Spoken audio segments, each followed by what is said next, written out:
Saludos, les habla Nau Padilla y en este momento les voy a mostrar mis mapas de la materia de Seminario 3, en los cuales se va a presentar la metodología sensible cualitativa. Primero, varios de los conceptos están basados en el doctor Fernando Buenabad, tales como la placa tectónica de resistencia, y así como otros referentes que voy a seguir nombrando en el video. En el primer mapa, para que vean la evolución, yo había presentado un mapa semiótico de palabras, y en ese caso yo había tomado del título el tema de la reencarnación, y yo había pues llevado varias palabras que tenían que ver con lo místico, con la verdad y la libertad y el autoconocimiento. La otra bloque de palabras, que era la decolonización, que la idea era presentar un concepto de sanar heridas que nos guiaban hacia una identidad colectiva y transformadora. Luego el arte como un impacto liberador que expresaba sonoridad y que construía una guía social. Y por último, el concepto de chamán, que integra espiritualidad con existencia, conectando recuerdos rituales con sanación digital, ya que mi área es totalmente la digital. La idea es crear como un sistema vivo donde lo ancestral y lo tecnológico se funden en un solo movimiento de resistencia, y donde cada concepto pues vibra como una placa tectónica,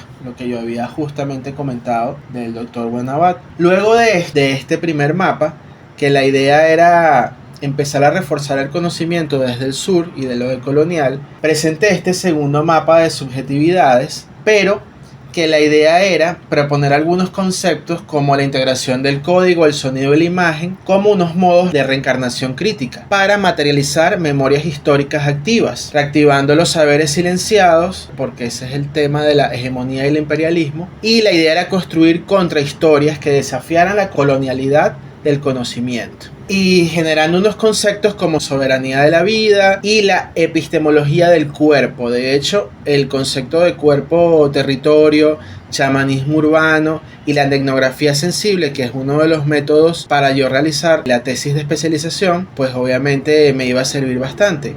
Y mi idea era fusionar la tecnología Python, que es un algoritmo que ustedes van a ver en este momento que yo desarrollé para generar artes plásticas mediante la combinación de el sonido con lo plástico y lo visual y lo digital. La idea también es combinar prácticas ancestrales ritualísticas, por ejemplo, creando mediante la tecnología, pero al mismo tiempo poniéndole la energía o el H, que más adelante voy a hablar un poco más de ese concepto, mientras me fumo un tabaco y mientras voy generando las esculturas y el sonido, y luego que yo imprimo ciertos artes que yo realizo y los voy ensamblando con instalaciones a un nivel de escultura, pues tengo los referentes de los ancestros, de Huaycaipuro, mis propios referentes personales también, como mi bisabuela que fumaba el tabaco, leía las cartas y tenía su altar, y otros ancestros míos que también fueron chamanes y piaches de aquí de Venezuela. Todo esto, la idea es restaurar una dignidad ontológica de cuerpos históricos, pero sin mercantilizar lo indígena, porque yo veo que corre por las venas de muchos meter en el mercado del arte todo el saco de todos los procesos decoloniales, y la idea es más allá, es como sanar heridas y generar también un arte político, que eso es lo que yo planteo desde que empecé a realizar estas obras de arte ya con esta mentalidad decolonial. Justamente el H que yo hablo, este poder, te va pasando desde las hachas hasta lo ancestral y a lo tecnológico como los cables USB, las computadoras y las pantallas táctiles. Entonces, a partir de ahora sí voy a presentar ya los mapas. Si hay una serie de bloques que ustedes van a ver a continuación. Primero, el H, quiero comentar, es un término yoruba, es un término antiguo del Iluayé y de los pataquíes de la religión yoruba de África. Y es una potencia, es una magia que convierte los códigos digitales y todas las ideas de mi mente en un hacha de justicia ancestral.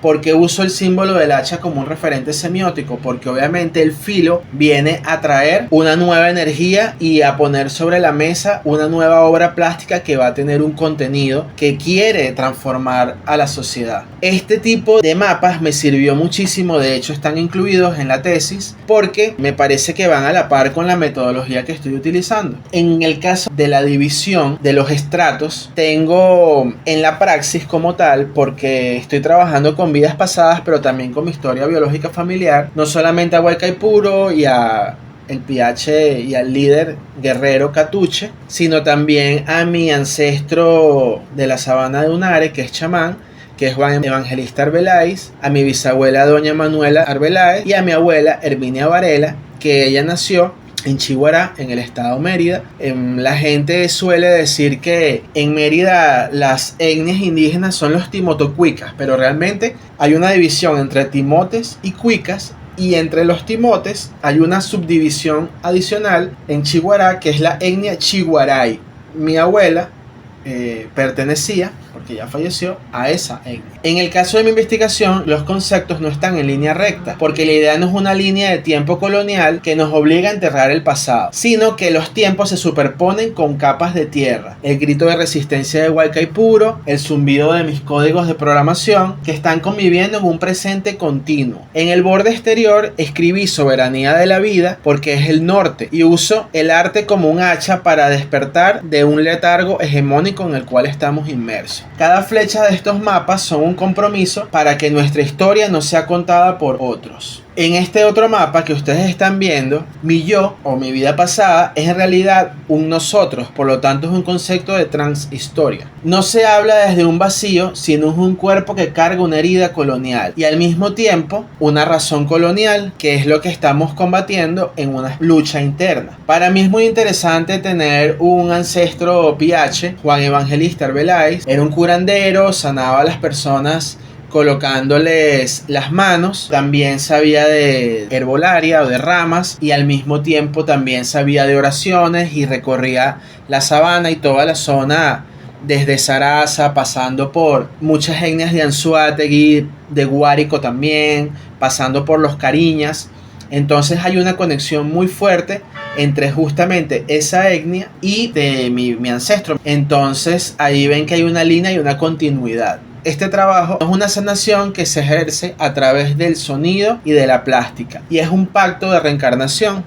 En este mapa de referentes, la idea es romper con la jerarquía de la academia. La idea es practicar una ecología de saberes real, que es un concepto que trae a la mesa Mignolo. Aquí me quiero detener un momento en el concepto de ecología de saberes, porque es un concepto que se asocia tanto con Boaventura de Sousa Santos y apoyado por Walter Mignolo, en donde se promueve un diálogo horizontal entre el conocimiento científico occidental y los saberes populares, ancestrales o subalternos, donde se busca superar la colonialidad del saber, fomentando una desobediencia epistémica. Esta desobediencia valora las cosmovisiones marginadas frente a la hegemonía eurocéntrica para lograr justicia cognitiva. La idea es desprendernos de la lógica colonial y cuestionando cómo el conocimiento occidental impone una visión del mundo que silencia otras formas de conocimiento. En un diálogo de saberes no se busca sustituir la ciencia, sino crear puentes de intercambios recíprocos entre diferentes formas de conocimiento. Y para mí, una frase de mi bisabuela, de mi abuela, de mi ancestro, que hay escritos de entrevistas incluso que le hicieron a él y reseñas históricas y al mismo tiempo de la conversación y la convivencia con mi abuela,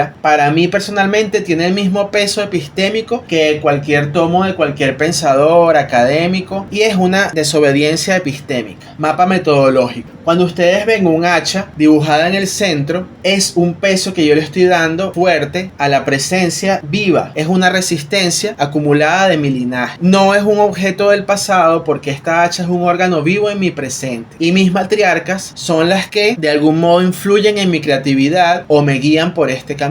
Es una espiral que nunca termina y se mueve en 3 niveles: el epistémico, el político y la praxis. En el nivel epistémico hay un chamanismo urbano del cual yo les he hablado a ustedes antes en el seminario 1 y seminario 2, que es un método riguroso para acceder a saberes que la razón no alcanza. ¿Qué quiero decir con esto? Para mí, mi cuerpo funciona como un archivo vivo, no textual, y la reencarnación es un acto de activar ese archivo mediante prácticas sensoriales intencionadas. En mi caso, cualquier sensación que evoque un mecanismo sagrado es el dato empírico de mi investigación. Por otro lado, el rigor que presento reside en rechazar la temporalidad lineal colonial para que Guaycaipuro fluya en mí y yo pueda generar estas obras como Las hachas de Guaycaipuro, Selva en dos tiempos, y operar desde una subjetividad situada. La idea no es estudiar a mis ancestros como objetos externos, sino que soy y me reconozco un estrato vivo de su continuidad, donde el yo se disuelve en un nosotros transhistórico. Estoy utilizando mi cuerpo como método político, porque uso mi cuerpo como un territorio donde mis memorias, que generalmente son anuladas por la colonialidad, vuelven a hablar con mi propia voz. El otro nivel es el nivel político, porque estoy utilizando la etnografía sensible y en este caso busco cartografiar los afectos en territorios digitales, pero sin extraer datos, porque la idea no es generar una base de datos de recopilación de cómo influyen mis obras en otros contextos, sino más bien buscar difundir mi mensaje en las redes digitales. Y el último nivel, que es el nivel de praxis, en donde mi obra de Las hachas de Guaycaipuro y Selva en dos tiempos ejerce la teoría, no es solamente ilustrarla, porque para mí cada línea de código, cada trazo, cada instalación que hago, cada hacha que yo modifico, que imprimo y que puedo ensamblar, es un hacha que yo lanzo al sistema colonial. Para mí, cuando yo hago una obra digital, los datos que pasan por un cable USB, que pasan por un código de programación Python, tienen el mismo sentido, peso y validez que cuando yo fumo un tabaco o un chamán se fuma un tabaco y el humo va por la selva, que el humo va sanando, que suena la maraca, que suena el tambor, porque obviamente estoy buscando generar una fusión en un acto de reencarnación digital para el sur global. Para cerrar, estos 5 mapas son básicamente placas tectónicas de resistencia. Con esto yo quiero cambiar lo que se entiende o académicamente se entiende como arte y ciencia, que otro de mis referentes es Claudio Perna, quien justamente